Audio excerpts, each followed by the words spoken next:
May bubuksan na naman tayong item. I-share ko sa inyo itong amplifier na na-order ko sa Lazada. 4 na yung binili ko kasi murang-mura lang siya, guys. Sa mga mahilig dyan sa music, kung mayroon kayong speaker sa bahay nyo na naka-stock lang, hindi na magamit, amplifier lang yung kailangan nyo. Ito na, guys. Magagamit nyo na yung speaker nyo dyan. So, panoorin nyo, guys. Tingnan nyo kung anong amplifier to. Mag-unbox tayo. Tingnan natin kung legit, kasi ibang store naman yung binilhan ko, pero sa tingin ko legit. Tingnan nyo naman yung packaging nya, mabigat yan nakabalot na balot.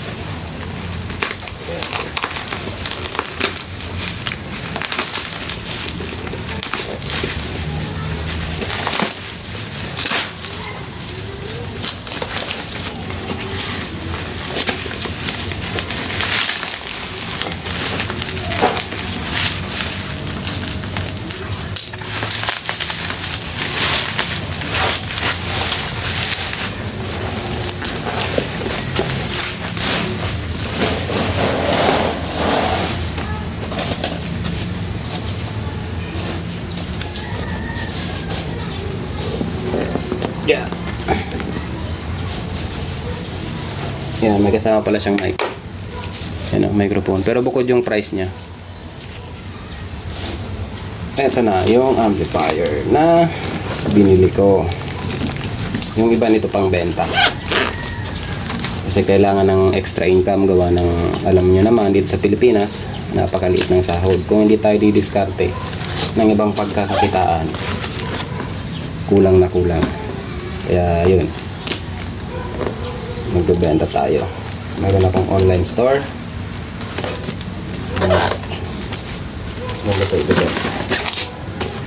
Dapat lang muna yung binili ko kasi mas mura, pero hindi ko pa sure kung legit yung store. Although maganda naman yung mga reviews, pero syempre para sure dapat lang muna.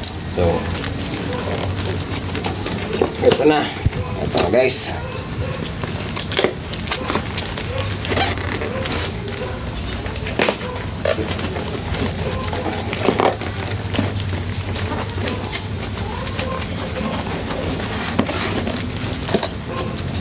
May mga tape pa.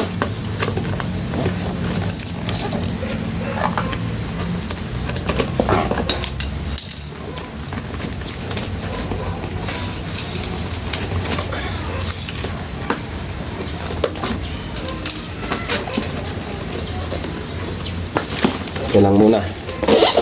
Then, ito na yung amplifier.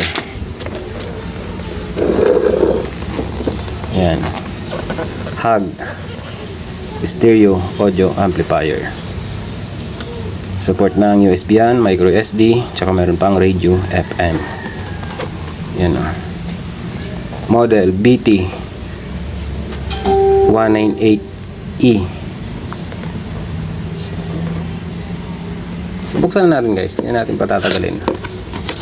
Mayroon akong review nito dati na ganitong amplifier. Pero ngayon, magre-review ulit tayo. Unboxing and quick review. Oops. Ito yung remote, guys. Quick review lang naman to para sa mga hindi pa nakapanood nung dati kong video na nag-unbox and review ako nitong ganitong amplifier. Medyo may konting gas-gas, guys. Yan, di ba? 300 watts plus 300 watts. Ang ganda niya, guys. Ang gustong-gusto ko sa ganitong amplifier, subok ko na. Maganda yung quality ng sounds niya, tsaka yung echo. Pwede mong i-adjust yung echo, yung treble, yung bass. Pwede mong i-balance, depende sa preference mo na quality ng sounds. At ang maganda dito, yan, pwede kang magkabit dito ng dalawang speaker sa right, dalawang speaker sa left. Basta pasok yung impedance niya. Pero ang pinakaswak dito, kahit tig-isang speaker lang, tsaka tig-isang tweeter. Basta yung ikakabit mong speaker ay woofer speaker tsaka tweeter, pwede na. Yan, guys, oh. Pwede to sa AC at sa battery na 12 volts 5 ampere. So kahit masira itong pang AC nya, meron ka pang option na pwede mong magamit yung 12 DC na battery.